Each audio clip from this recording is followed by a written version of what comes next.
Welcome back to the Content Swap Podcast. You are joined by Parker and... Aaliyah. Yeah. All right. All right. It's a new week. It's a new podcast. Thank you for joining us. It's the same podcast. It's the same. It's a different episode. My bad. We are here drinking tea. We made boba. Mm-hmm. Boba. I'm actually surprised. It's pretty good. Purchased from Costco today. This is delicious. Yeah. Made at home. Check it out. At this point, we're just like... We're just like, hey, ASMR. listen to us chew on our boba balls. That might be gross for some people. I know. I don't like ASMR. I'm like, ew. I don't like the sounds of chewing. Yeah, no, I don't know. I mean, like, there's like cool... I think with ASMR, my favorite thing that's kind of come out of it is just like relaxing videos to fall asleep to. I think like the traditional ASMR video would not do it for me. Like, you know, somebody just like... Hi, welcome to the ASMR video. Welcome. These are my nails tapping video. on the phone. There was like a guy dressed up as the devil that came up when he was like, my name is Beelzebub. And I'm like, whoa, what? No. My bestie girl out there, Ashley. Hello, Ashley, for listening. She watches this girl's videos who like the woman goes into like a store and it'll be like, I'm in the cereal aisle, and will like shake the cereal or like, yeah. I don't know. Do like, or like she does like weird things. She'll be like, I'm going to talk to somebody or like something. I don't know. It's like weird. Huh. I was listening to a podcast recently. They were suggesting there's like a YouTube channel that the person like cooks really cozy looking food, and it's just them cooking the food, so they're not talking at all, and it's like very soothing. I can do that. I can watch someone like make food. I think that is very therapeutic. But when it comes to just like really close noise, and I don't like, I have a weird thing about my ears. Like, I don't like people whispering to me in my ear. No. I don't like, and so like the sound, like ASMR sounds, because they're so like quiet but like close, it freaks me out. And so I don't know, it's just I don't find enjoyment out of it. But if it's like a visual thing, like I could watch that scene in Turning Red where he's just cooking the food. Oh yeah, and that's like very ASMR-y. Yeah, I feel that. I don't know. What about ASMR-y? Yep. I was listening to another podcast recently. They were talking about the shipping forecast. What is that? It's like the British shipping forecast. It's like it's basically like a radio signal that plays. It's a British person who's basically reading like, you know, how calm is the ocean going to be for the people who are like ship stuff. Yeah, and they're like on the waters and they're coming home or whatever, and it's like, welcome to the shipping forecast. I believe it. You throw a British accent on it, and it's like Headspace. Yeah, the dude was like British who does the like intro videos, and I just fall right asleep. Yeah, I have like particular people on the Headspace app that they're my go-tos. Yeah, honestly, I think it's just like Zelda piano music to sleep to playlists. I can't do music. That's all I can do. Yeah. If I do music, I'll wake up in the middle of the night because I like recognize the music. Yeah, I can't do people talking to me. So we have different needs. Yeah. Yeah. That's why we had like little sleep headphones. Yeah. I was like, I don't want to listen to your stuff. You're like, I don't want to listen to your stuff. We're like, we need to solve this. I don't want to hear yours. Yeah. That's funny. Well, getting comfy here. What are we here to talk about today? Yes. Other than the shipping forecast. And, I know. That was kind ASMR. of a long intro of randomness. I love those kinds of conversations though. So I guess I'll start. Go ahead and dive right in. Yeah. Yeah. So I was assigned last week to watch Free Solo, which is basically a documentary about a guy named Alex Honnold. I had no clue what his name was. Oh, really? I didn't even write it down. Yeah. Alex. Okay. Alex Honnold. Alex. Directed by Elizabeth Chai Vassarelli and Jimmy Chin. Great. Who are married. Oh, love that. Yeah. So this documentary is about Alex, and basically he decided to, so what is free soloing? Yeah, free soloing. Let's slow down. Who's Alex? Yeah. Rock climber. Let's start with Alex. Okay. Alex is a rock climber. And free soloing is Just basically some guy that enjoys rock climbing. Or he's just a really good, he's just a professional rock climber. How does he live? Who is this man? Okay, we will dive into that in a second. Let me just explain what free soloing even is. Okay. So free soloing is a type of rock climbing that's like basically rock climbing without any gear, any like harness, anything. It's like boulder. It's basically bouldering, right? Is there a difference between bouldering and free soloing? Yeah, 1,000,000%. Because bouldering, you're not supposed to go so high to a point where you could die. Yeah. Like the point with bouldering is that you are allowing yourself the chance to fall off because you're going to land on a crash pad or something. Free soloing is like you have to make it to the top and not make any mistakes. Yeah. Okay. Yeah. So But in practice, I guess like they're basically they're in the same family. Yeah. As in just it's just one's a safer version. It's you, your shoes, and the wall. Yeah. Yeah. So Alex is a professional rock climber who free solos. So he climbs these really tall mountains with no gear or anything, and it's very scary.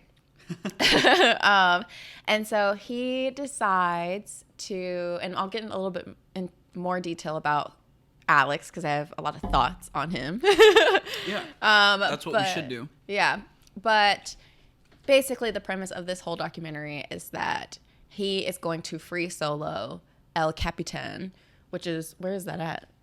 That's in Yosemite Valley in California. And it's like a 3,200 foot mountain. Yeah. I think it's 3,200, if not 3,000. Yeah. No one has free soloed that for obvious reasons because it's very tall, it's very scary, very difficult. Humongous. Yeah. Yeah. And there's like, as he's like practicing, he's practicing with gear. And there's like no holes. Like there's like, it seems impossible. And yeah, it's just really scary. And everyone around him is kind of like, you're insane. We don't know if we can get behind this. We're in a dilemma.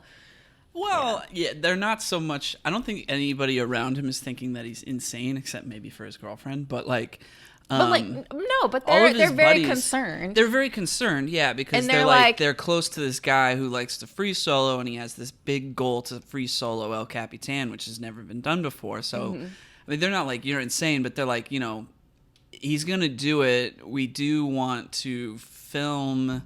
If he's gonna do it, like we want to help him do it. We don't want to say like I'm not going to help you do that and then have something bad happen to them. Like his friend but there are people says that, Tommy. Yeah, well, yes, Tommy Caldwell, great climber. It seems like though, from what I got, it seems like his friends are, because they know he's going to do it regardless. Yeah. They're doing that, but like you see them being like, are you sure you want to do this? Like, why are you even trying to do this? Like, what's the reason? And so like, yeah, the movie does, you know, spend time on like dissecting that and like people around him asking him those questions and having those conversations. I guess insane is a strong word, but like, but people are like, why? Why do you need to do this? Because you can die, and this is like really bad. This is really scary. Yeah, and there's another free solo climber who's kind of an older guy now. I think his name's Peter Croft, that he is talking to at one point, and like they're talking about like, you know, the reasons for doing it and like making sure that the reasons are the right reasons. And Peter Croft talks about how like, oh yeah, when a film crew offered to like come with me, I was like, I'm not interested. And Alex is like, he's kind of like laughing about that because he's like, yeah, I mean, I've got like a whole movie crew with me, so I'm like, those are obviously the wrong reasons. But introspecting, he's also like, well, no, I do want to do this. And it's not about filming a movie. It's about like this accomplishment for me because I want to do that. And his friends all just happen to be rock climbers that are also filmmakers. Like they're going to film it and help him, you know? Yeah. So that's what the movie's about. Yeah. Him trying to accomplish this goal. And the process of doing that. Yep. So let's dive into Alex. Yeah.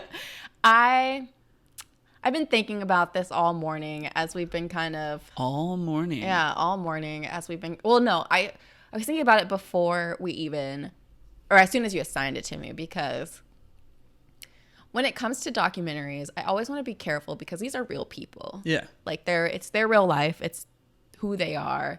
And it feels icky to like judge them. Okay. And to like, I guess I get scared about how I say my criticisms or like what I say because I don't know. I don't want to be mean, you know? Yeah, of course. I don't think Alex Honnold cares. I mean, what we have to say. Of course, but it's not even about that. It's just like being nice to like not being non-judgmental of other humans. Like that's just something that I would like to live my life by, you know? 100%. Regardless of whether they would care or not. So yeah. But we can still have a discussion about it and like question if the decisions were the right decisions and all that, you know? I definitely am, but what I'm saying is like as we were watching it, I was giving my most like immediate strong opinions. Okay. I'm going to try and tone it down a little bit. I don't think any of those are too controversial. Okay. But yeah, I just want to like put out that. So my thoughts about Alex. So Alex is an interesting guy. Yeah. He's very much like I kind of want to do my own thing, very independent, very like I do what I want and that's just how it's going to be. He is like he like lives out of a van, does van life, which is great. I love van life. I love people who do van life because I find it so interesting. So he lives out of his van. He's just kind of like traveling. He climbs, all that kind of stuff. And so as we learn about Alex, we learn about kind of what he values. And like rock climbing, free soloing is his entire life. I would say climbing is his entire life. Climbing. But his biggest accomplishments do pertain to free soloing. Yeah. Details. Climbing is his entire life. Okay. The sport is his entire life. And he really doesn't care to make room for anything else in his life. He's like, I don't want a girlfriend. I don't need a girlfriend. If I had to choose between a girl and climbing, I'm going to choose climbing, yada, yada, which like to each his own, you know? Yeah. It is what it is. I get that. And yeah, he's just like, he's just very dedicated to it and passionate about it. However, all that being said, like all that is fine and dandy. But I did not find him to be very likable. And that's fine. Yeah. For a while there, I was like, I can't really pinpoint what it is about him that I find so unlikable. But then once he started interacting he ends up getting a girlfriend. And once he started interacting with the girlfriend, it like got tremendously worse for me. And I was like, why? like that, why? Yeah. I don't even know how to put it into words, but I think the inclusion of his girlfriend in the story of this documentary is like a really interesting choice because it does kind of get it sparks like a very big debate with, you know, anybody that I watch this movie with. Mm-hmm. Some people are like, I think because his girlfriend is, you know, like his girlfriend. They love each other, but he's putting himself in this position to like potentially get himself killed. Mm-hmm. If he doesn't do it absolutely perfectly. So obviously it's a lot of stress on her. Mm-hmm. But she also knew that about him getting into the relationship. So yeah. Depending on who I talk to or watch this movie with, some people will be like, I think his girlfriend was like tripping. Yeah. And others will be like, he's tripping. Or they're both tripping. Or like, I definitely was on the side of like both of them are. Yeah. I'm not vibing with them. I mean, it's just the dynamic that they have. It's really interesting. I mean, I'm glad that they like, you know, were together and are still together. They actually got married and have a child now, which we can kind of discuss some of like how that's interesting. Yeah. but first I have some more to say. So Yeah. So I literally wrote in my notes, like towards the beginning of the movie, I said he's more likable with other people because we had watched what was like some rock climbing convention thing that we watched. I think we watched Real Rock 16, the most recent one. Yeah. As of the recording of this podcast. In 2022. And they did like a documentary of him and two other men who climbed something together. Oh yeah, what was it? I forget. Oh shoot. Yeah, but I really enjoyed it, and I really liked it. And when I had seen him in that context, I was like, I mean, he wasn't my favorite out of the three, but yeah, I think it was him and Tommy, his friend who's also in this. Him and Tommy, and then like third guy. I don't know his name, but they did like some crazy 24-hour climb. Yeah. No, that was really cool. Yeah, it was super cool, and yeah, I didn't have as strong of feelings as I did about him, like, watching this movie. Yeah. So I had written down, like, oh, he's more likable with other people based on what I had remembered. Yeah. And I said, but something about him is not vibing with me. I can't tell what it is. Okay. And so then we get into, you see my notes post after we realize we find out he has a girlfriend, like a new girlfriend. It just gets worse and worse. But, like, throughout, what was really getting me was, like, throughout the documentary and we're seeing them interact, we see her and she's like in a jokingly way talking about all the things he does that drives her insane and that like she finds like a problem, but in like trying to like she's trying to bring it to light, you know? Because she is kind of serious about and that's what I'm those saying. Thoughts. But that's what I'm saying. It's like we see these things where she's like she's serious about it. But then I don't know. It's like there's no real response from him. Yeah, I mean, if I was her, I wouldn't know how to speak to him about those thoughts. But that's the thing. So I get it. Yeah, that's the thing. It's like I felt for her. How I felt for her was like there was these things that she was clearly needing out of their relationship, but it was not. She was not receiving it or whatever. And at some point, like after just kind of like hearing all this and like constantly we would cut to these scenes where she's like saying these things or whatever, or she's like trying to get him to understand something and he's not. I was just like, why be in it? I'm like, this seems like pulling teeth. Yeah, get out of it.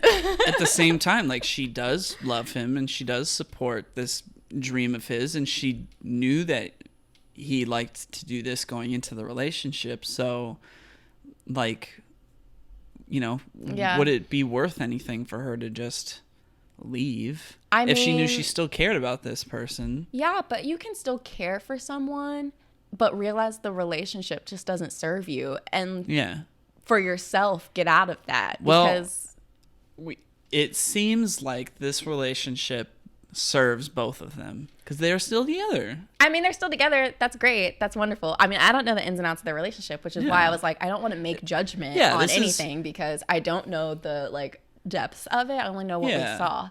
I'm just saying, like, from what I saw, and if I were in her shoes, I would have gotten out of it because, like, yes, I can care for you. Yeah, knowing you, I think that makes a lot of sense. But yeah, I can't mentally, emotionally, I couldn't be subjected to that. Yeah, I think that's a fair thing to say. Like, I think that's why that's part of not just the fact that this guy climbs this massive mountain without any ropes, but like the fact that there's this crazy like dynamic of love in the movie happening in tandem at the same time. Yeah, like that's like I don't know, like this is part of what makes it interesting to talk about because you feel this way and somebody else might view it in a completely different way, and it's like you know, for them it just works for them. Other people might not want it that way in their relationship, and like that's fine. I mean, no, I get that. I'm not saying she made the wrong decision. I'm not at all judging like again their relationship. I'm just saying, like, as a viewer, here's the feelings that came up for me and how I would have handled the situation.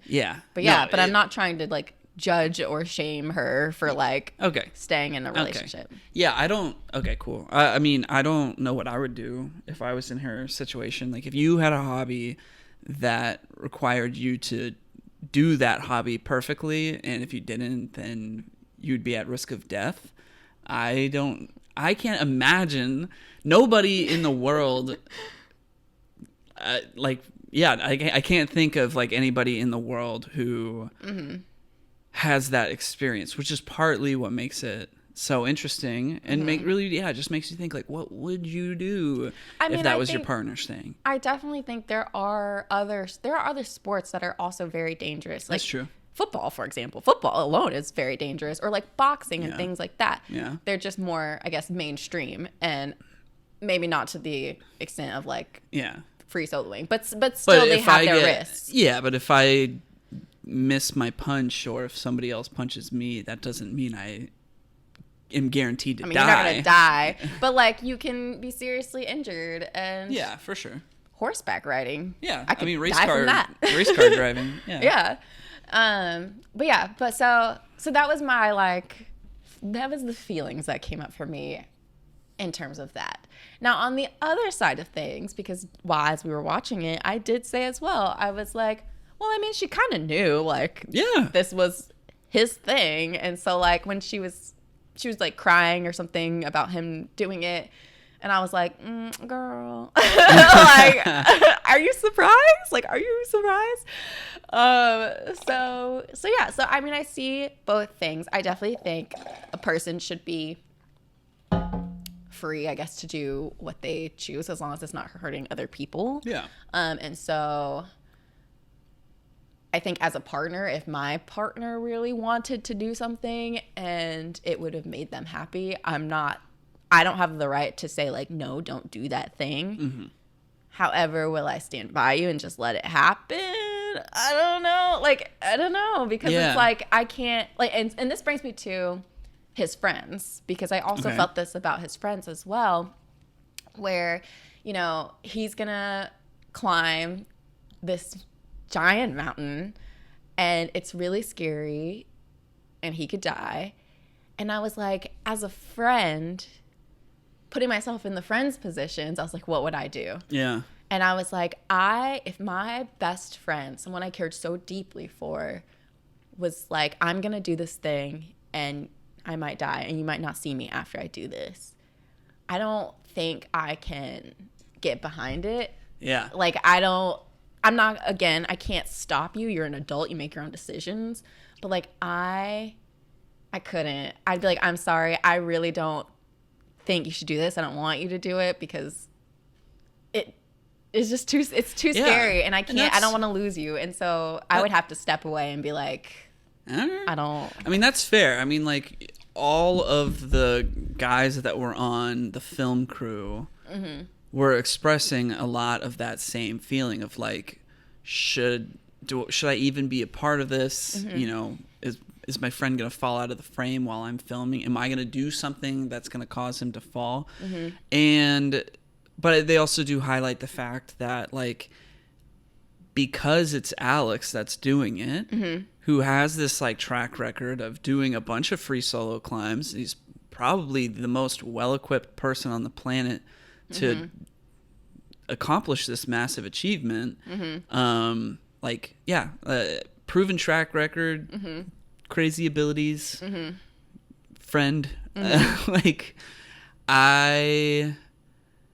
I see, like, I can understand why in their position that they'd be like, okay, like, let's do it. If I was in their position and I was, like, in a position to help, and also, like, film this incredible documentary in the process, like, I probably would help, but only because I trust and believe in the person that's actually doing the thing.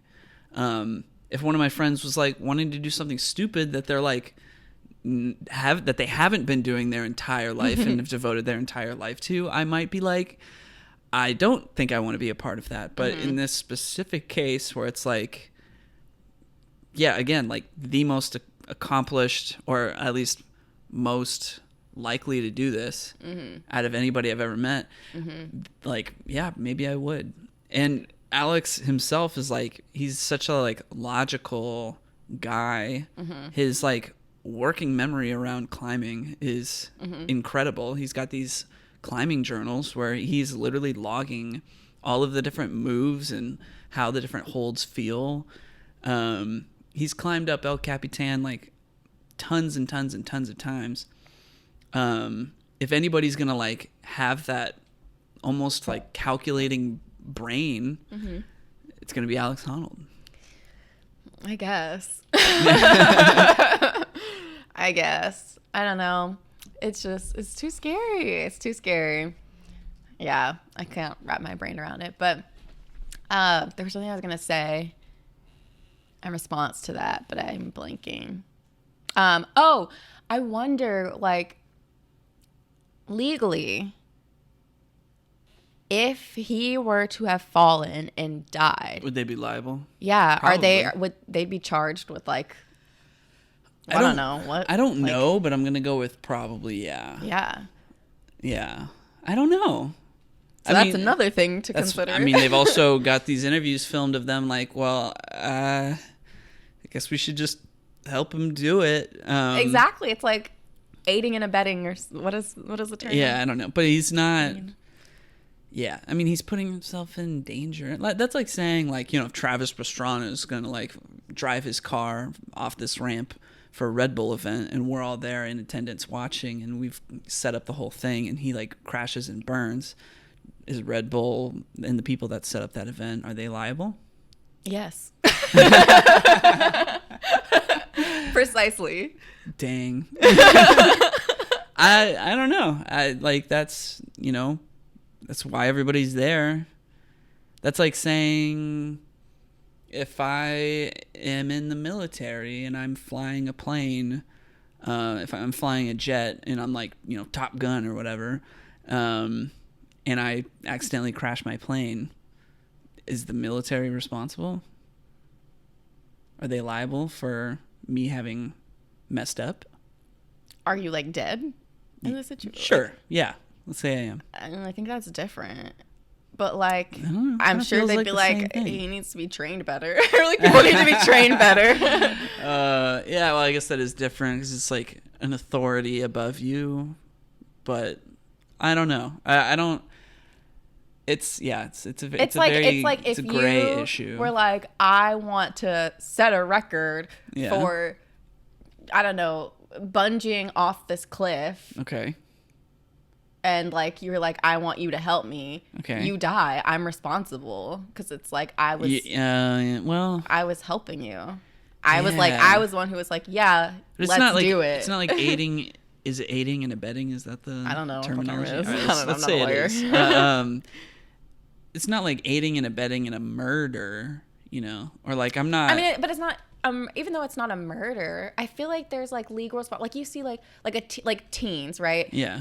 A group of teens, they're messing around, and one of them dies. Those other teens are responsible because they were a part of that and how that played out. And so in this case, these guys are filming. It's like they're like, climber. Yeah, like we're gonna help you document like, yes, this. we are with you. Yeah, and so then it's like he dies, and it's like, why didn't you all step up and say, like, don't do this? Right. You guys instead were like, okay, do it, and we'll make a movie out of it. And that's why it's good that they filmed themselves being like, should we even do this? I don't know, That's evidence. Yeah. I'm just... for the lawyers. Yeah, I'm curious. If any lawyers are listening to this, let me know, because I would love to know if there's any legal repercussions if that were to have happened. Because that's another thing to consider as a friend.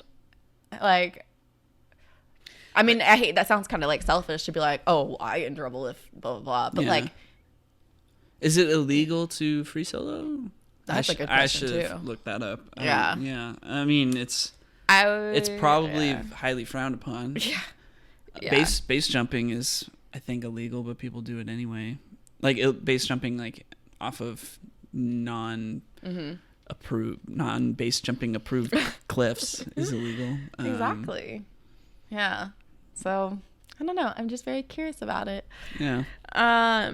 So I guess where to go from here? He trains. He works his way up to doing this. There's specific points within the climb that he's struggling with, which is very scary because those are the parts where he is most likely to die. Fall, yeah, most likely to die.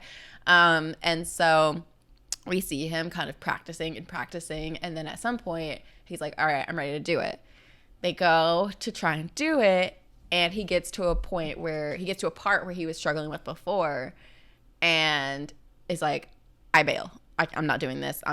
I can't. Oh, yeah. Well, it was kind of like close to the beginning. Like the beginning part of the climb is like, very, how do I even describe it? There's climbing terminology and I just don't know any of it. And I really should. But it's like this kind of like smooth granite that's at like an angle, but like there's no like clear holds that you're like, there are places where your feet and your hands should go, but they're not like prominent enough. They're not doing much of anything at all for you. So that is very like technically, very, very technically challenging. So yeah, he does bail after that. Yeah. And I thought this was like a very interesting point of the documentary. Bail as in he says he's not going to do it. Not bail as in like jumps off the wall. Yes, he doesn't go through with the rest of the climb. Yeah. And I thought this part was really interesting because it kind of reaffirmed for his friends that like he realized that Alex realizes like the consequences and is not just going to do something for the camera. Right. When it's not safe. Like, well, it's not safe ever, but like when he isn't sure, if he isn't confident about what he's doing. And so I thought that was interesting. We see Alex really frustrated that that didn't work that time. And he's kind of just like bummed about it. Yeah. And also because that was like towards the end of the summer or the fall. It was towards the end of the season for that year, so he was going to have to wait until the next year's season in order to try it again. Yeah. So we see that he's really bummed about it, which is like not surprising. I don't think I have any more thoughts on that. But basically, come around the next season and he tries again. And does it successfully. Yeah, very successfully. Yeah. I was sweating.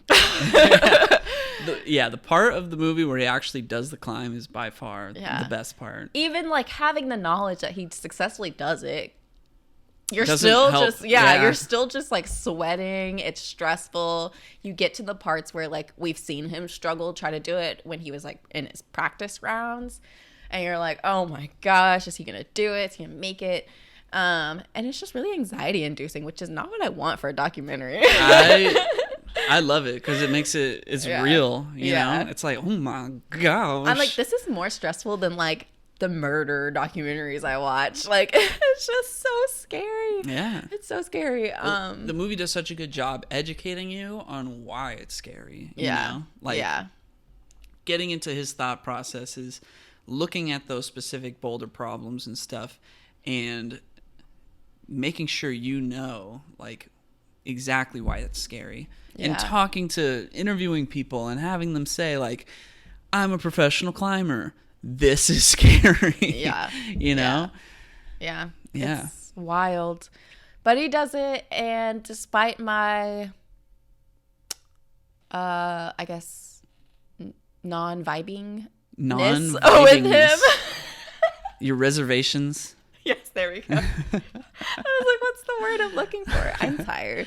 Despite the fact that I'm not vibing with this man, it's pretty good.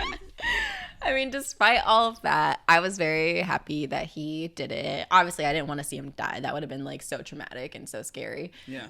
And yeah, like I said, he's a human. And so I was very happy for him that he accomplished it, and he was really happy. I was happy for his girlfriend because she got to see him another day. Happy for his friends because they didn't witness a death. Happy because they didn't witness a death. Yeah. I mean, yeah. Like, that's something to be joyous about. Yeah, and they got some incredible footage. Yeah. And so yeah, I guess coming out of this though, it's like, it worries me a bit because it's like, yeah, it's great. We recorded this amazing goal, amazing accomplishment. But like, what does that mean for those to come? Like, now is there this precedent for doing these crazy things and wild things to record it because it makes for a good movie? Or like, well, I think that's part of kind of the point of why the movie wasn't so much focused on the achievement so much as it was focused on analyzing Alex and his mindset and why he would want to even do this. I guess it's not so much about putting yourself at, or I guess he had to make it clear that this was not about doing it for the movie, doing it for the cameras, doing it to like, you know, for the clout, as the TikTokers would say. Sorry. Clout's been around before TikTok. I know. It's just, well, and like, you know, you get my point though. Like doing it for the video, or whatever, you know, doing it to be able to brag about it. Like he made it very clear, like it was not about that. So knowing that, I guess, like if somebody sees this and says to themselves like, oh, I have to go do this crazy thing and film it to impress people, then that is on that person that makes that choice, not this movie. It's not on this movie. Yeah, I guess I just like, as a young person, I'm not to say that like young people can't like be very critical about things, because of course they can. But I think as a young person, you're a little bit easier influenced and you might miss some of those things. And like, what if young people see this and are like, I'm going to go do blah, blah, blah. And like, then they better work super hard at it.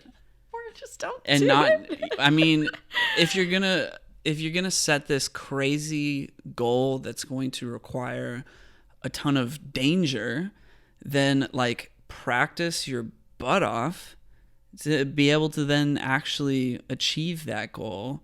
Don't rush it. And also maybe even consider whether that's actually the goal that you even want to have. Like, you know, take the time to think about it and practice towards it. And then, you know, once you've done all the practice that you feel like you can, then reassess if it's still something you want to do. And if it is and you feel like you can do it, then, you know, who are we to stop that person? All right. There you go. Yeah. But what do you think about his mindset? He has so many of these great quotes. Did you write any of them down? I did, because the one that really had me just being like, what? He says, nobody achieves anything by being happy and cozy. Yeah. And I was like, excuse me? Yeah, like nothing good happens from being that was the direct quote. Happy and cozy. Yeah. That was the direct quote. Yeah. And which I is was just like, what? I 100% disagree with, and that's totally fine. The point of that quote, I guess, is not for it to be right objectively. But it's really to point at where this guy's mindset is at. No, for sure. Yeah. For sure. I understand that. Yeah.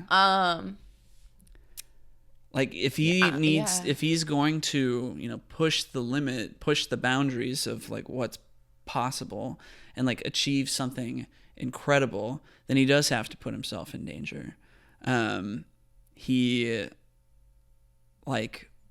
wouldn't be sitting here having a conversation about him if he hadn't chosen to not be happy and cozy. I mean, there are people that say like, you know, you have to be comfortable with being uncomfortable in order to like, you know, accomplish certain things. Like, but that's way different than this. I mean, I would say that this is the most extreme polar on one side all the way 100% version of like of that mindset of like, you have to, you know, like, oh, public speaking makes me uncomfortable, but like it'll be a good thing for me to get out of my comfort zone and try that thing. There's so many things in life that apply to that mindset. He's just taking it to like the most drastic extreme that could possibly exist and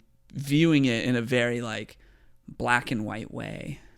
I guess what these like sayings that he would say really concerned me in the sense of like, he will not be able to free solo for the rest of his life. There will come a point in time where he has to like retire from all that. Yeah.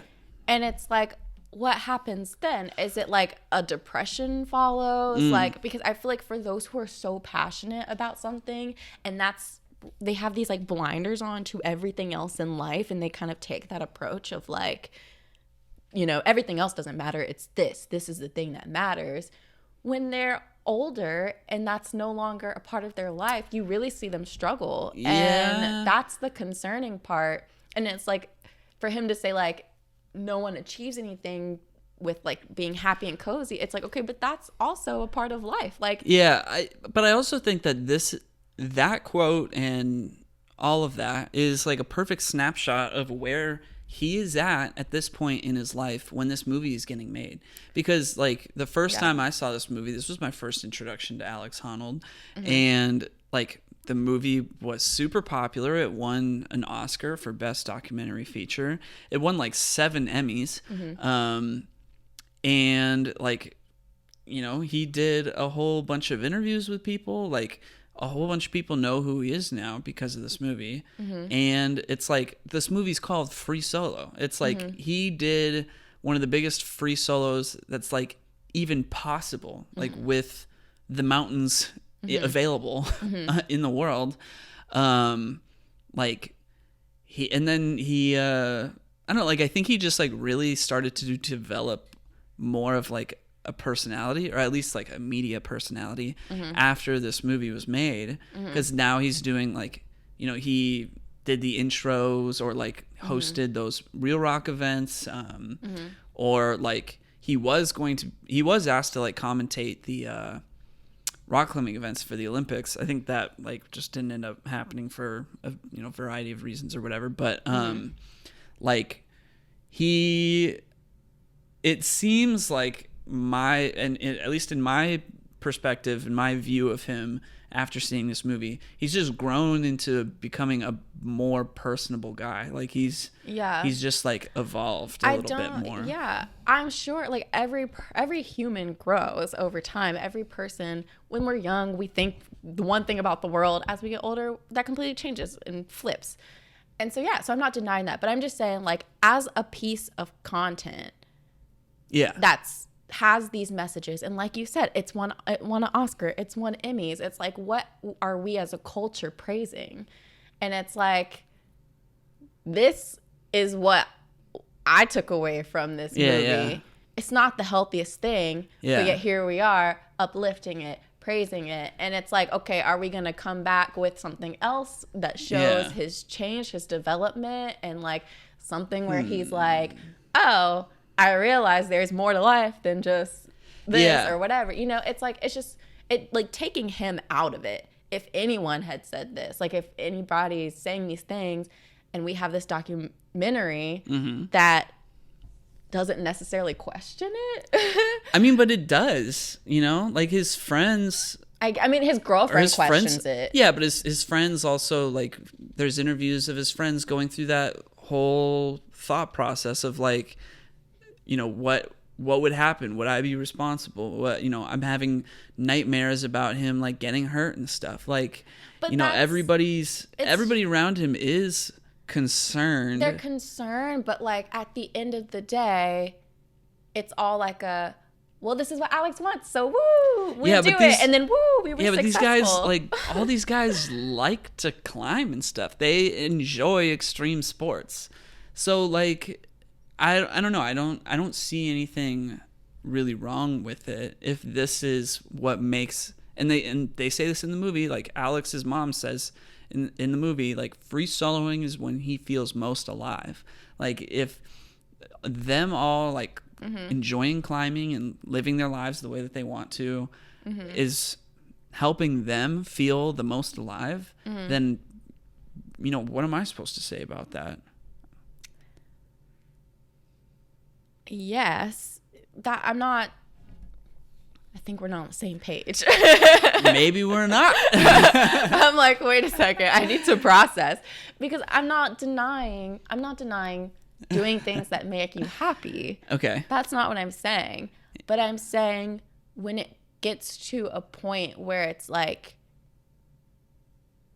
an unhealthy obsession, I guess, maybe is the best way to put it. Like when you aren't recognizing that there are also other things that are like worth exploring in life. Yeah, but then it's like, that's because like his friends, yes, they're climbers, they're passionate about it, but they also like, they have their families, they have all this, they understand, like there's more to life than just this, but this is my like one thing that does make me really happy. Yeah. And that's cool. That's great. But I think he is also, he also has that like mindset. Like he talks about why he put off doing this. Like it's always just been a dream. It's always just been like a, you know, I'll consider it one day. Yeah, I'll do it for sure.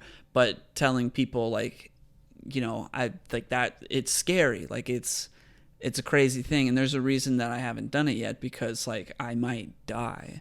Yeah, but it doesn't seem like he cares about anything else in the world. He just like is like, well, I mean, I'll do things on my own terms. Yeah, he will. Yeah, and I think like, you know, I think what you're explaining is different. I know, but I think now that he's done it and he's accomplished this thing, he's just like chilled out. Like he's calmed down.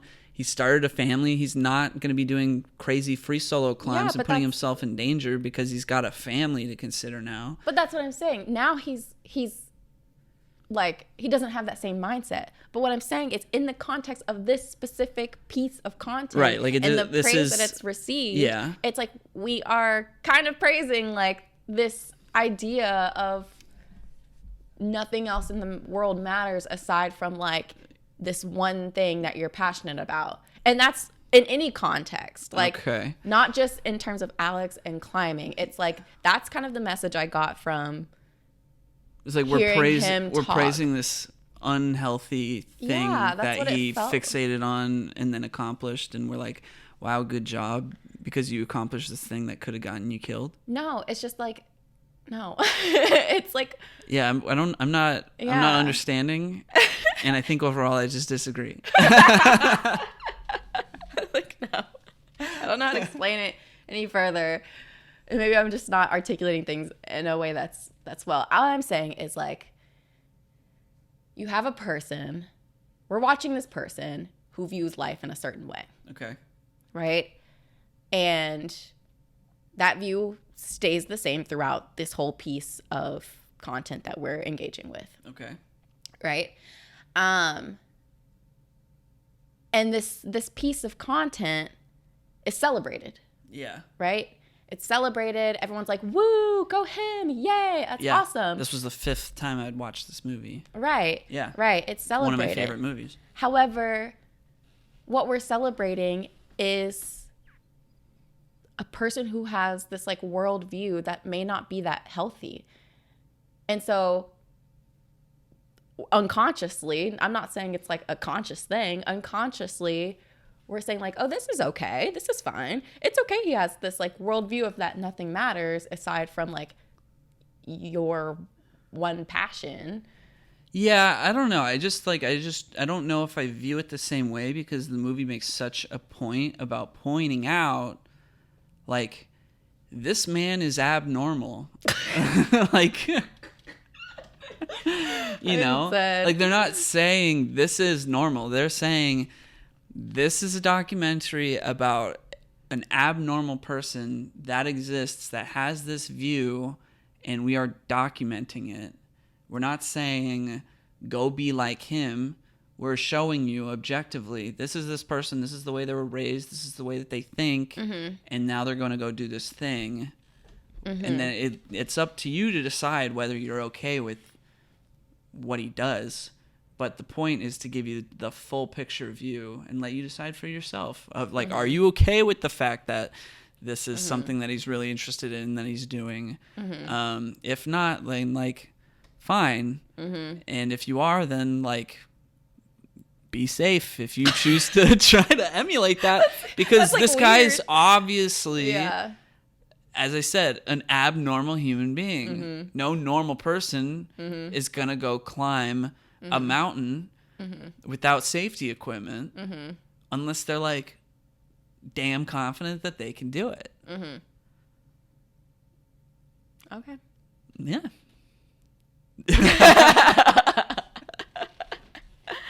Well, that's all I have to say about it. All right. Well, yeah. It's an interesting watch.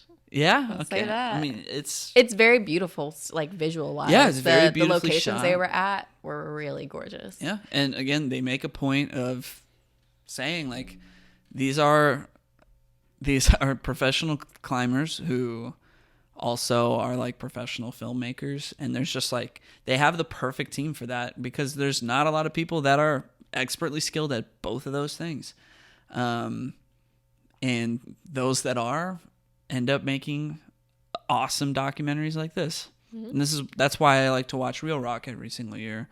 And there's other really good climbing documentaries out there, the Dawn Wall and the Alpinist, which is a little bit more focused on ice climbing. 14, I think it's 14 climbs, 14 ascents, something like that.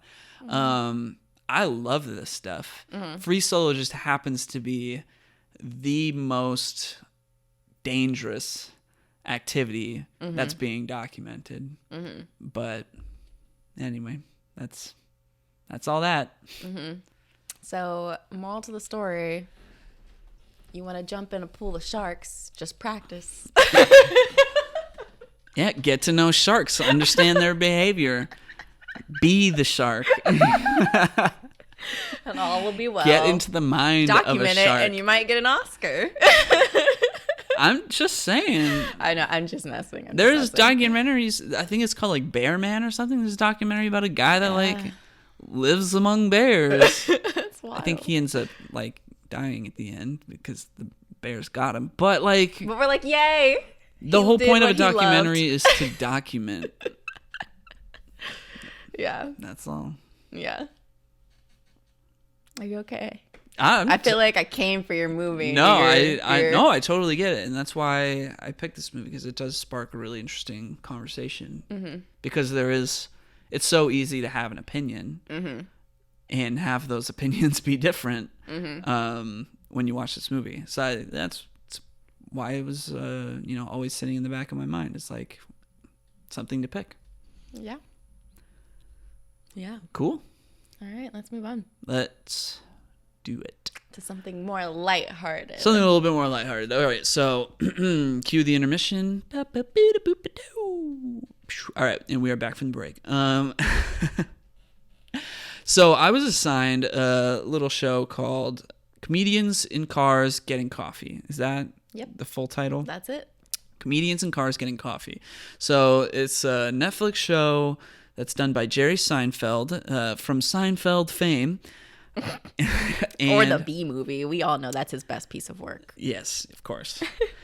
So, yeah, what Jerry does is he meets up with comedians.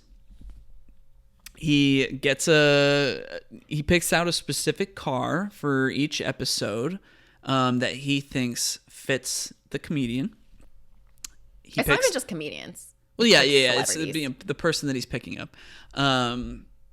And yeah, he picks them up. He gives a little history lesson about the car, and they just go and hang out.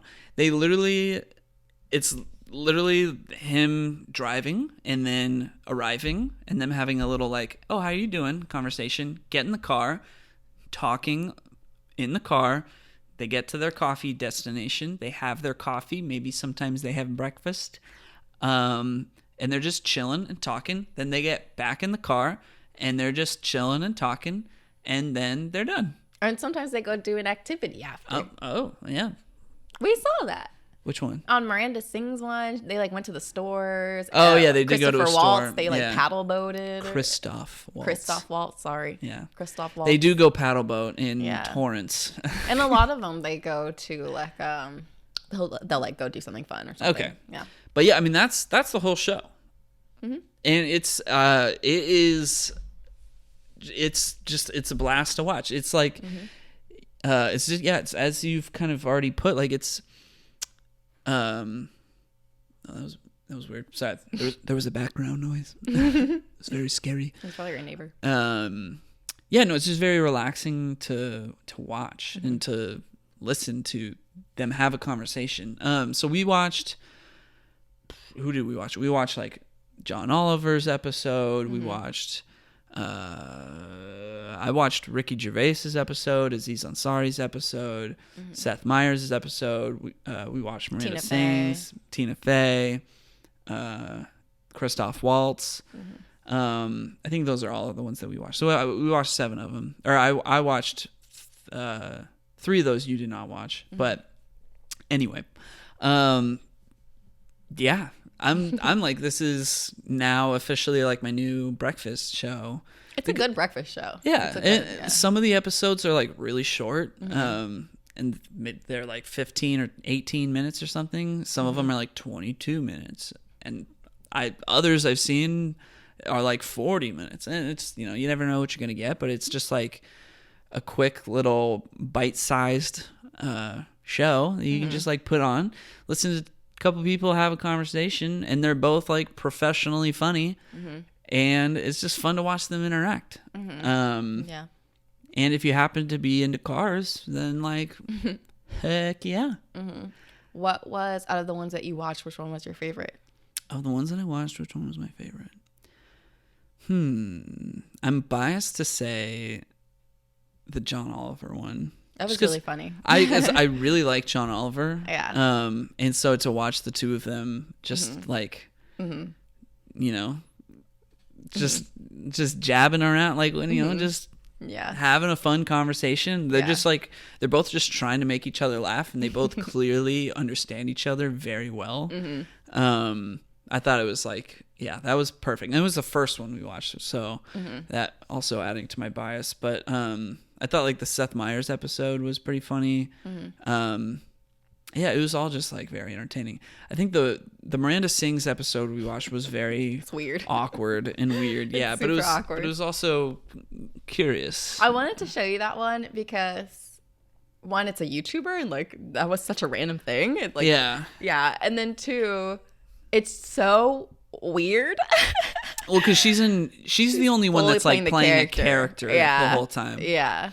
But it's like, in my opinion, like the most awkward one out of all of them. Understandably so. I mean, she's but also she's really playing funny. a character. She's playing it. Yeah, it is funny. She's playing a character that's like intentionally an awful person. Yeah.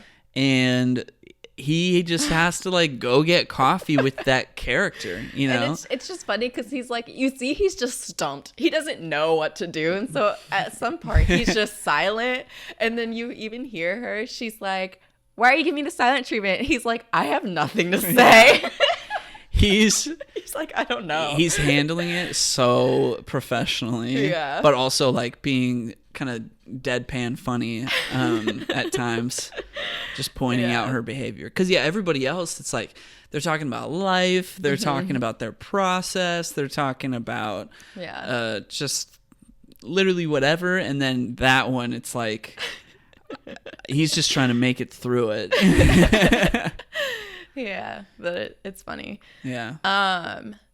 One thing I really love, I love Jerry Seinfeld. I don't know why I love him so much. I don't really like his stand-up is not really like my cup of tea, I feel like, but I've never really like watched his stand-up, and I've only seen Seinfeld here or there. I know it's funny. I have nothing wrong with Seinfeld. I'm sure there will be like a Seinfeld arc in my life at some point where I'm just watching a ton of Seinfeld. I feel like everybody has that at some point. But. Yeah.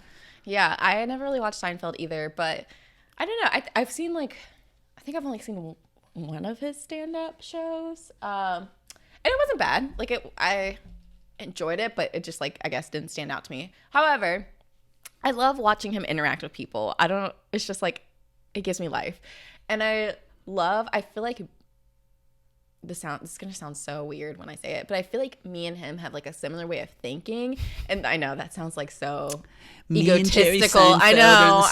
It sounds, but this is what I mean. We're star siblings. We're very different people. However, I think why I find the show so funny is because he's just such a random thinker. He'll like randomly think about something and be like, do you wonder why like people decided to eat marshmallows? Like what gave them the idea to eat a marshmallow, and like why did we enjoy it? Like he just like thinks of like random things, and it's so funny because I feel like I always am thinking of the most random things and I'll just say it to somebody. That's accurate. She does do that. I literally have a list in my notes of just random thoughts that I've had and just like question but I just like haven't looked into the answer. Just last night I asked you like, how does a historian get their PhD?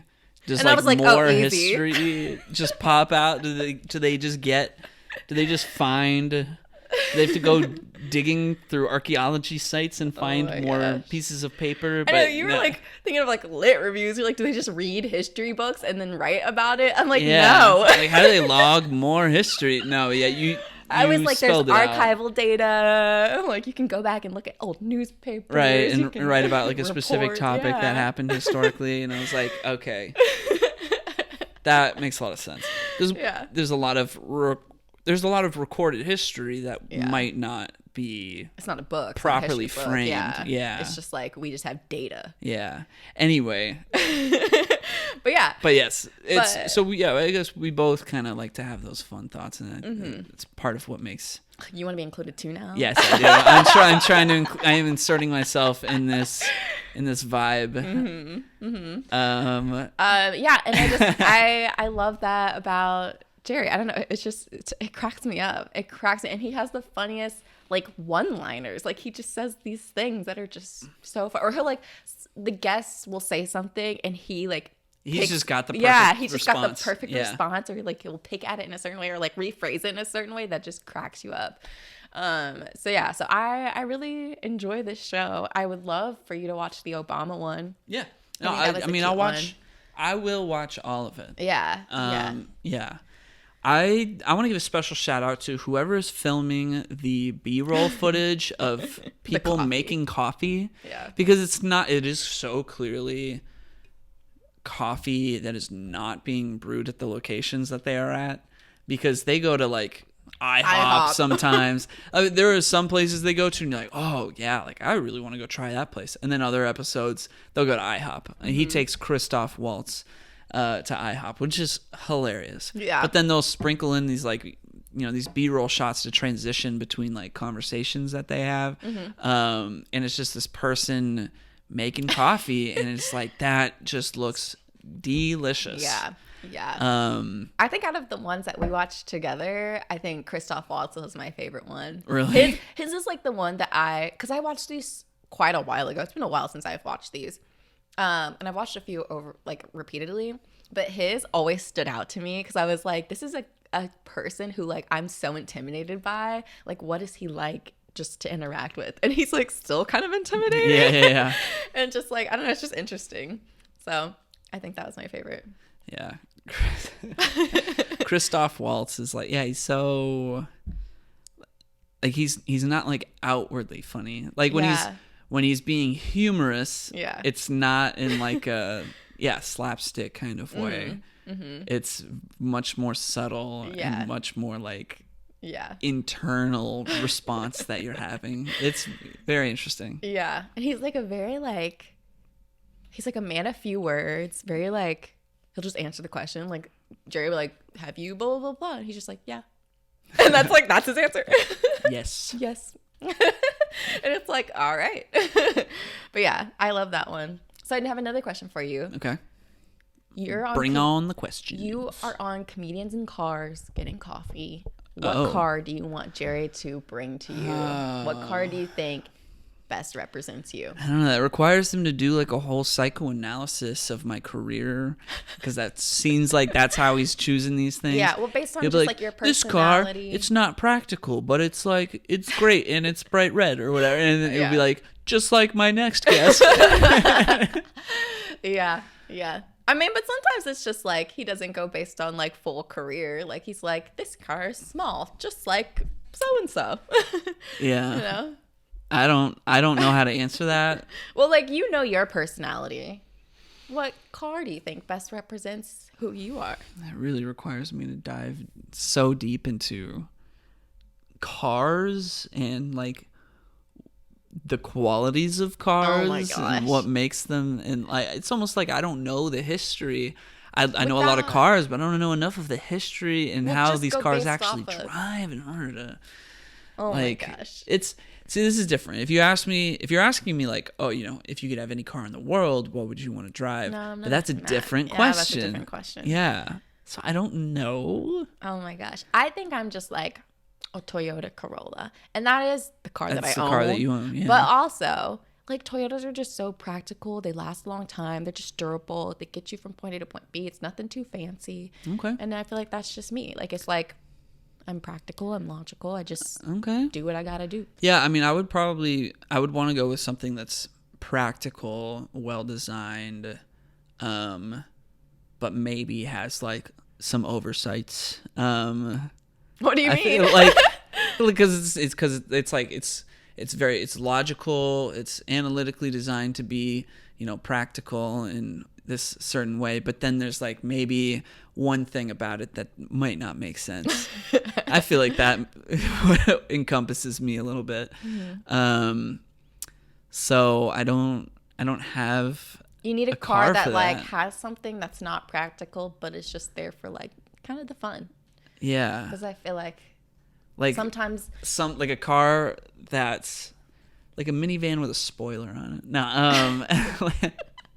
I would go with like an SUV, kind of like the one that I have. Mm-hmm. Nothing huge, but like with a bunch of bells and whistles. It's got some disco lights on the inside. Yeah, with like some unnecessary stuff on it. Yeah, I think that would be me. I feel that. Yeah, so I drive a Toyota RAV4, so let's, I dig the RAV4, so I would probably go with nice car. Yeah, like that, but then with like some stuff on it that is completely unnecessary.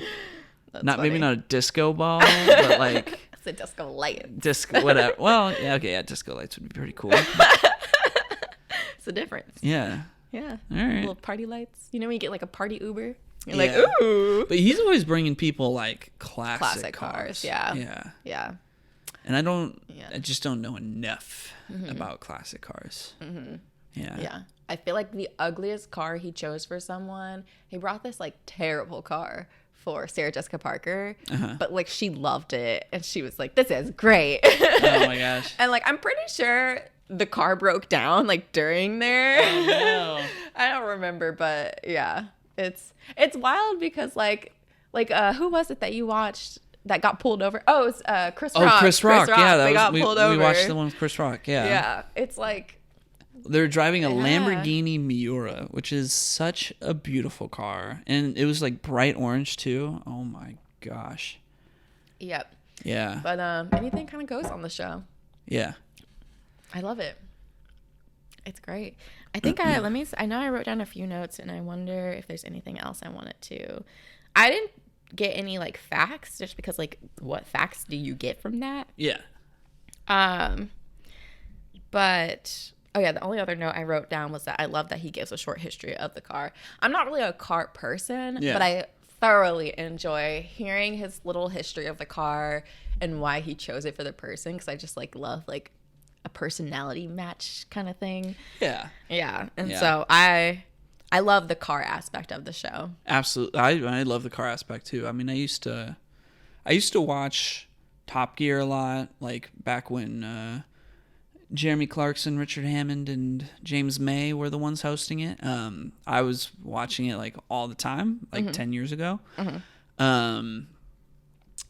And I learned so much about cars from that. I learned so much about cars from like playing Forza video games. And I still feel like I know nothing about cars. There's just so many cars. Yeah. There's a lot of cars that I really like. I really like Lamborghinis, but like old Lamborghini. The Lamborghini Countach, love it. The Lotus Esprit, love that car too. The Lamborghini that he brought, the Lamborghini Miura, love that car. I also really like Lancia Stratos, Lancia Delta. Those are both really cool cars. I actually really like, I think it's the Lancia Delta. I'm a big fan of that car. I Googled. I have no clue what any of these are. I Googled how much it would cost to get a Lancia Delta and a Lancia Stratos, and it's like they're just impossible to find, impossibly priced. I imagine if there's like very few out I there know. to buy. And that's the problem with cars and liking them. Yeah. Like, yeah, you can like it, you can be a fan, but what can you do about it? Yeah. Yeah. Unless you have crazy money. Unless you have crazy money and like the technical know-how to like customize an engine and the body and all this stuff. Like there's just so much craftsmanship that goes into a car. And I just know I like to drive. I like to drive, and I like racing video games. But like racing video games, even to this day, or well, more recently, like racing video games have not been doing it for me, because at the end of the day, it just feels like there's no consequences to how I drive in the game. Every car kind of, while the technology has come so far, and every car has kind of these like specific quirks that are programmed into the game to make it feel like one-to-one with that car as it is in real life, I still... Like you can crash and like it's fine. Well, yeah, you can crash and it's fine, but it's like ultimately at the end of the day, like I am using a controller to control this car, and like the car might control slightly differently between different cars, but like it still feels like I'm doing the same thing no matter what I'm doing.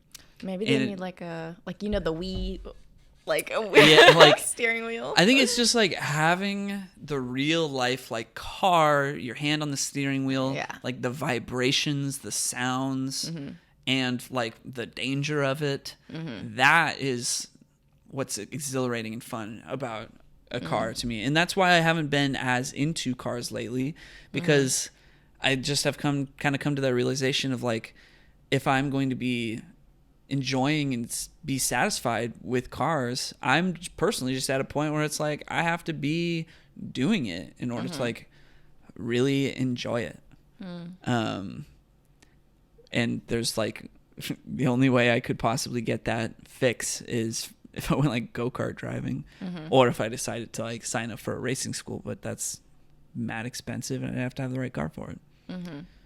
Sounds dangerous. Yeah. Yeah. Anyway, comedians. Yeah.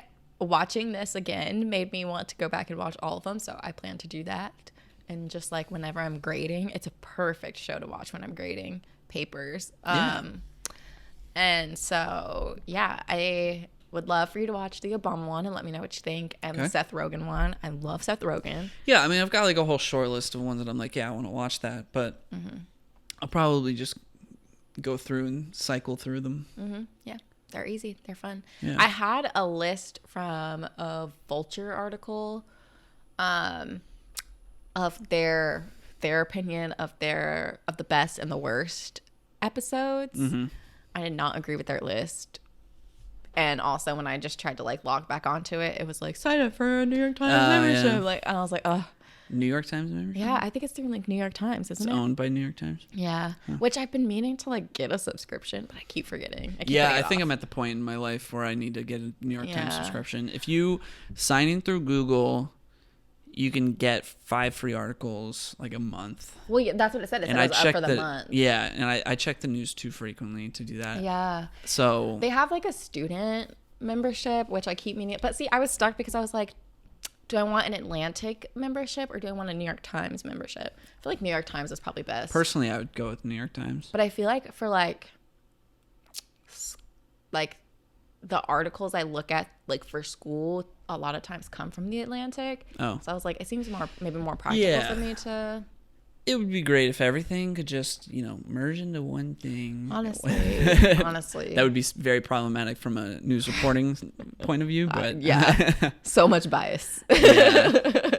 Only have one source of news. Yeah, but it sucks when I'm like, oh, this crazy world event happened and like Google News is recommending to me the New York Times article on it, and I'm like, yeah, that seems like the right way to go. And I click on it, and it's like you can't access it. Yeah, and I'm like, all right, well now I'm gonna go read about it on like CNBC or something. Honestly, that's pretty problematic. We can't access public knowledge.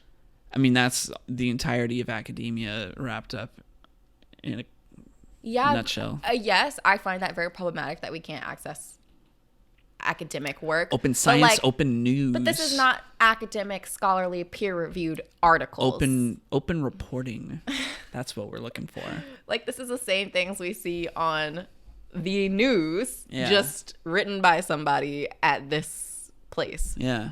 So, like, why can't we access it for free? We need the open news framework. That's what we need.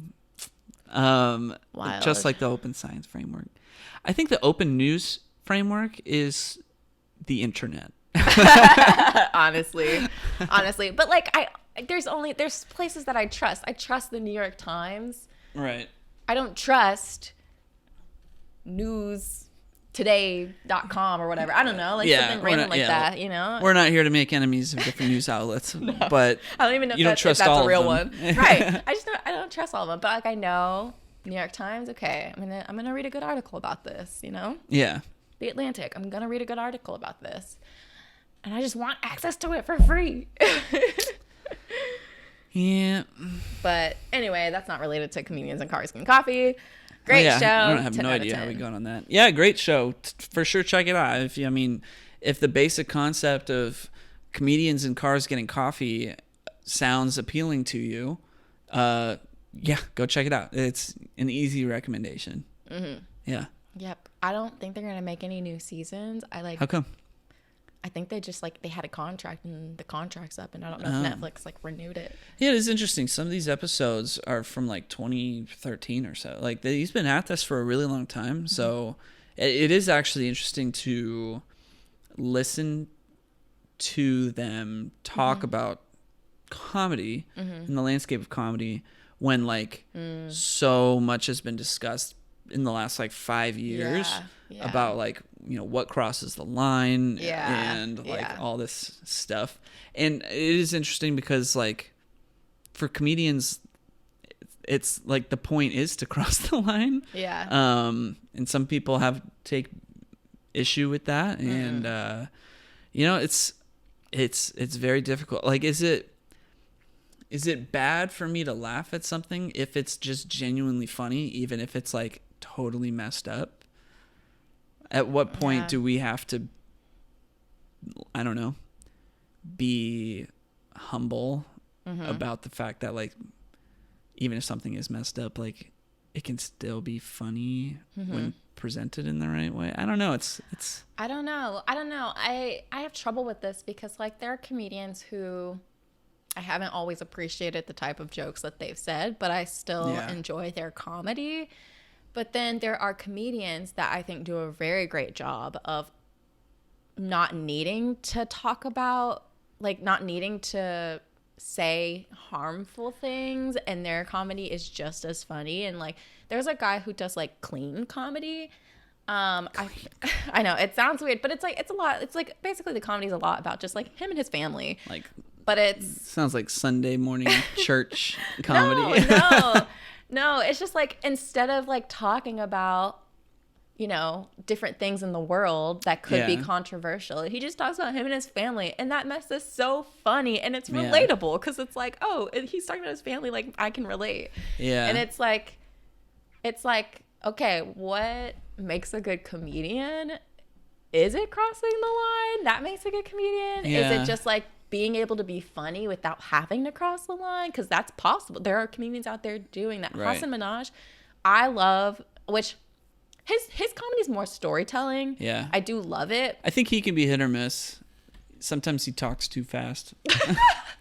I freaking love him. And I would definitely, I wanted to go to his last, he just was on tour for like the King's Dresser, and I really wanted to go, but I didn't get tickets. And yeah, I don't know. He's able to talk about these things in a comedic way, or he's able to call out problematic things in the world in a way that's also funny. And so it's like he's doing the opposite, where instead of like being problematic himself, he's like calling out problematic-ness in a comedic way. I mean, there's... Or like John Oliver. Yeah, I mean, comedy is an art form, and there's like a way to go about it that will make people laugh.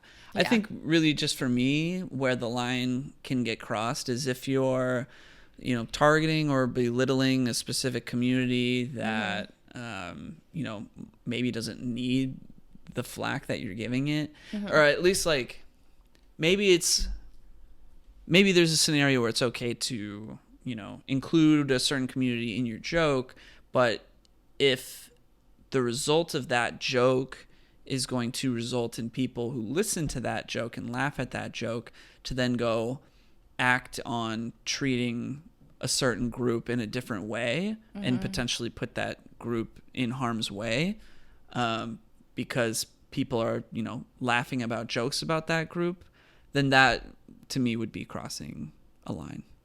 But like, how do you're not going to know what people are going to do with the joke that you take. And so why right do it in the first place? Right. I mean, I guess that's, I don't know, like Dave Chappelle is like a very big, he makes a lot of arguments that can make a lot of sense. I haven't watched his most recent stuff and probably most controversial stuff. But he does kind of make a point about like how we do need to be able to like laugh at ourselves. And there is like a power to like being able to like not take everything so seriously and be able to laugh at yourself. But again, like for me, even so, it is like you still need to be thinking about how other people are going to respond to your joke and then proceed to treat like a specific community because of a certain joke. But I mean, is it the comedian's responsibility? And I don't know, but ultimately my end goal here that I'm trying to say is like, just like don't put other people in harm's way, or don't convince other people that they need to start like making fun of a group. And I don't know, this is actually like a very like almost sensitive conversation. Because I mean, if everybody was laughing all the time, like the world would be a happier place. But also like not everything is a laughing matter. But it's also sometimes like a comedian's responsibility to be able to make you laugh even when things aren't funny. To be, if for the escapism. So I don't know. Yeah. I don't know. I think it's okay to bring like I said, like levity to serious situations in terms of like to like laugh at like America and how like messed up we are or whatever, like that sort of thing. Yeah. But I think some comedians have like talked about specific identities and like turned that into a joke, and then it's like, but this is someone like you're like making fun of someone's lived experience with their life, and that's not very funny. And so I think that's where the line is. Yeah, unless you share that identity. I mean, if you're laughing at yourself, but like in that context, it's like I'm laughing at myself. Yeah, I'm one person. I'm not generalizing this. Maybe best not to target somebody else's identity that you don't share. Yeah, and like there's jokes where you're sitting there and you watch it and you kind of like, even if I don't share that identity, I just feel uncomfortable because I'm like, oh. Yeah, like, I mean, there's plenty of times where somebody will tell a joke and I'm like, oh, yeah, but at the same time, it's like, entertaining. And that's where things are like, that's where this whole conversation gets weird. Yeah. I don't know. I think if comedians have to rely on those kinds of jokes, then they're not a comedian. I think you're then making they're not. Then they're not point. funny. You should be able to be funny without having to do that. And there are plenty of people out here doing that who are being funny, you know, without having to harm somebody. So yeah, I don't know. That's just kind of like my take on it. Yeah, no, and I it's a very like complex topic. It is, and we're not gonna solve it just by sitting here and having No. a conversation about it. For sure. Literally, like conversations about like Dave Chappelle as a comedian. I'm like, I don't even know how to articulate because I have so many mixed feelings. Same. It's just hard. It's just hard. I'm like, he's a master and he's so great, and then he'll come out and say some things, and I'm like, wait a minute, I have been supporting you all the way up until this point, and now I don't even know what to think. Yeah, there's a cognitive difficult. dissonance with the comedic landscape. Yeah, Do we want everything to just be happy-go-lucky Marvel humor for the rest of our lives? Marvel humor is so corny. Yeah. It's like not funny. But to play devil's advocate, I could see somebody being like, yeah, we're just if we can't make jokes about certain things, then it is like we're just expecting the world to be corny. Yeah. I mean, I imagine it's super stressful for like a comedian to come up with jokes nowadays because it's like you don't know how like it'll be received. But that's I don't know. But I wonder if that's why like we don't have. I mean, I'd hate to say like we need problematic things to have a good comedic movie. That's not what I'm saying. But like, I wonder comedy movies are not as popular these days. Not even that they're not popular. I feel like they're not even being made. Like they're not really making comedies anymore. I mean, they are. What's the last comedy that has come out? Like specifically just comedy? Like just comedy. That Nicolas Cage movie. Yeah, that was supposed to be a comedy. But then that's a comedy making fun of himself, which is like, there you go. Perfect, yeah. But like, because I used to love like anything by like Judd Apatow. I used to love anything involving Seth Rogen, that whole crew. I still love those movies. Horrible Bosses. I love that movie. Like, there's no comedies like that. Netflix stand-up comedy specials are still coming out, whether we like it or not. Well, I'm sorry, not to say whether we like it or not. I like their no, I like it too. I mean, keep making stand-up comedy specials. I guess my point is like new comedy is still being written every single day. But those are stand-up. Those are like stand-up. Yeah, but that's like a film. Yeah, sure, but like, well, whether the comedy is in a film or whether the comedy is in a stand-up, it is still being written, in the now. Yeah. So. Yeah. I mean, comedy's never going to go anywhere. I hope not. I love comedy. Yeah, no, I mean, comedy's always been around. I'm so sad. Court jesters in the medieval times. I know. I'm so sad that I did not go to a comedy show at the Laugh Factory while I lived in California. I went to a protest at the Laugh Factory, but I did not go to a comedy show, which seems so like what? But yeah, I really wanted to go before I left, and I didn't. Well, I mean, COVID happened, so that's one reason why. But, Yeah. I always go back. It is what it is. But yeah, I wanted to go to the Laugh Factory because, like the greatest of the greats have all, come up through the Laugh Factory. There's a million different things I could say about LA that I wanted to do, but then I know. I went to the Museum of Death. So, like, I just don't think about it because it's too depressing. Well, I mean, I had 6 months of living there in order to go do those things, but grad school was like too busy to actually do any of those things. So I don't even think about like, what I missed, because I'm not sure. I would have gotten to do a few of them, but like, I don't know. It's just like it happened and it came and it went, and I can't do anything about it. And I did as much as I could, and that was it. We can always go back and visit. Yeah, of course. I want to go to the Museum of Death. Did they finally move it? They were like relocating it. I don't know anything about the Museum of Death. Oh my gosh. It seems awesome. I mean, it sounds, I'd go. the top thing I want to do in LA. Oh. No. Death. I got to go to, while I lived there, I did get to be a seat filler at the Creative Arts Emmys, and that was the year where Free Solo was nominated for those 7 Emmys that it won. I was there in the crowd when they like announced Free Solo winning all of these things. Literally every time Free Solo was nominated, they won. And I happened to have like a second row aisle seat on the right side or left side of the theater, and like the Free Solo crew was sitting like 10 rows behind me. So every single time they won, they walked past me, and I was like, this is crazy. I love this movie, and I'm seeing them like in person. And Lisa Kudrow is like sitting, in front of me. Celebrities are people. Wow.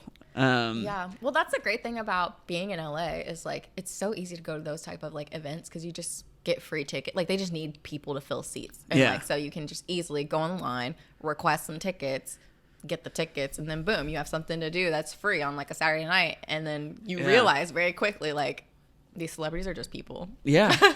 It's such a weird thing too, because you have to like go into like a sketchy warehouse and like show them your printout, and you're dressed all nice, and they're on like the side of the street. Yeah, too, on the like side. in a line. Yeah, you stand outside for 3 hours in your nice clothing, waiting for them to tell you it's time for you to come in. And it's like, is this even legit? And then you get in, and suddenly like the Queer Eye guys are shaking your hands, and it's like, well, huh? Yeah. Did you go through One Iota? The person that I went with set it all up, so I didn't know anything about it. I was just kind of dragged along. Got you. When I moved there, I had very little money, and everything in California is so expensive. And so I was You make it sound like, I had very little money and I was trying to go make my career in acting happen. I mean, I was getting paid very little. My job didn't pay me that much. Yeah. And then, I mean, I'm very privileged in that my mom could help me like with my rent and things like that. So I was really just there for school. Like it was just like, focus on your school, do that. Yeah. But because I didn't have as much like pocket money, I would like look for free things. And so I would just get like One Iota notifications like, oh, the VMAs are here. Oh, we need people for this. Oh, we need people for that. And I would just like sign up for it, get a ticket, and bring someone with me. But yeah, it is very weird. Like when me and Hector, hi Hector, if you're listening, me and Hector went to the roast of Alec Baldwin. Yeah, the roast. And like I'm in this like super nice dress. He's in like a whole suit. And you're standing outside in a line for like 3 hours. Yeah. And you're just seeing, every comedian walk past you.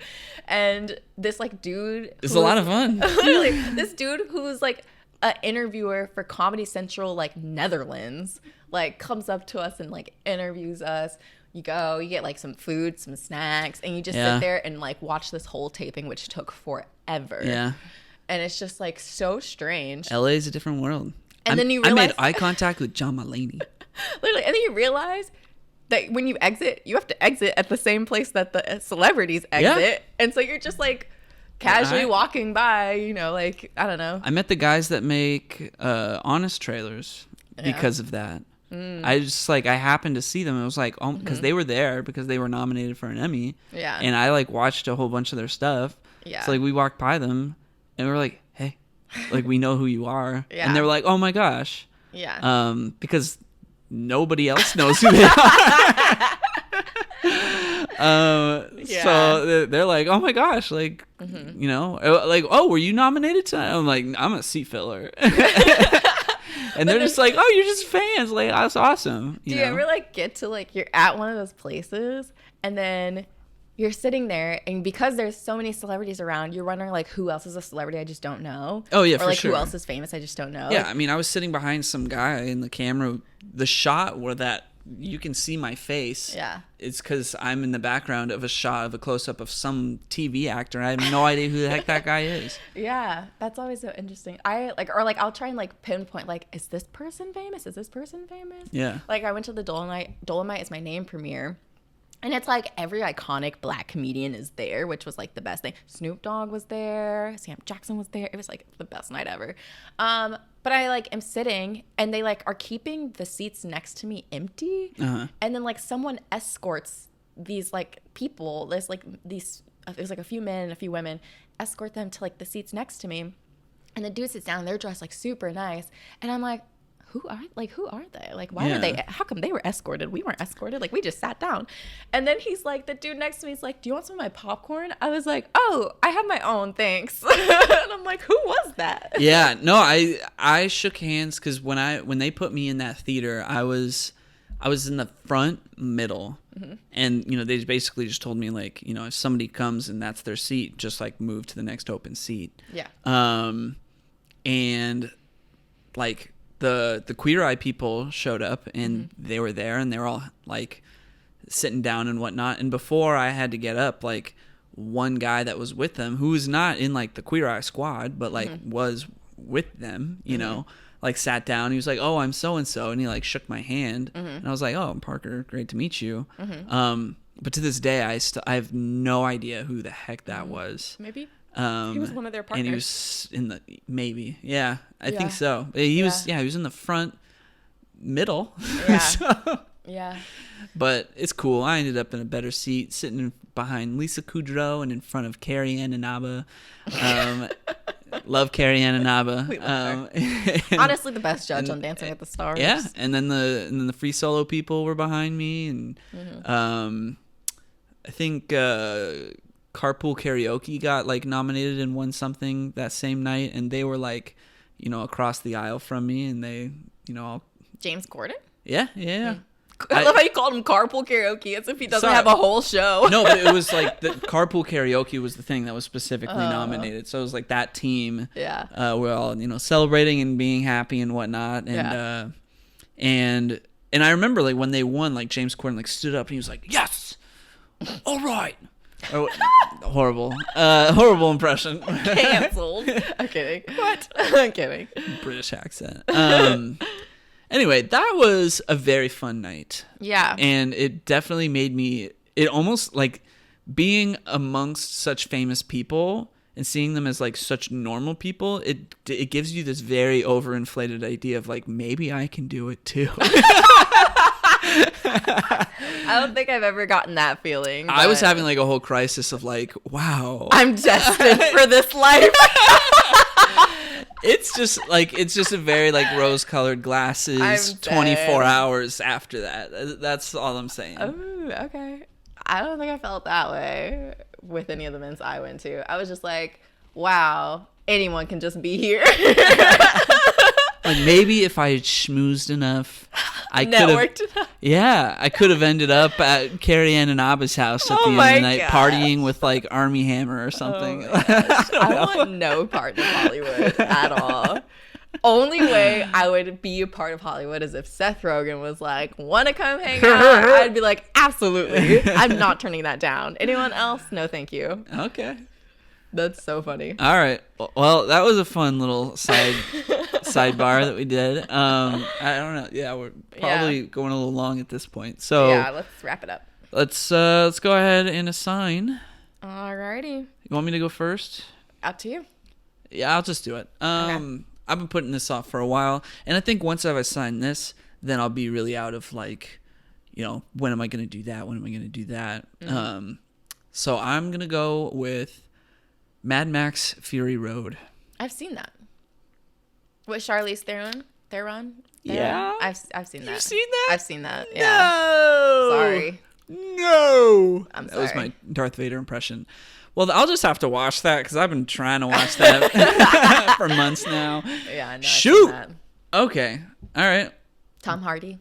Yeah. Yep. All those models. Right. Dang. I thought I knew every movie you'd ever seen. Nope. You're wrong. All right. Well, then I do have backups. Okay. You know, all this Hollywood talk, okay. Yeah, I'll do this. This will be interesting. I've only seen this movie once, and I literally just decided on this as a backup by looking at my list earlier, and it's just super random. Like, this is very random.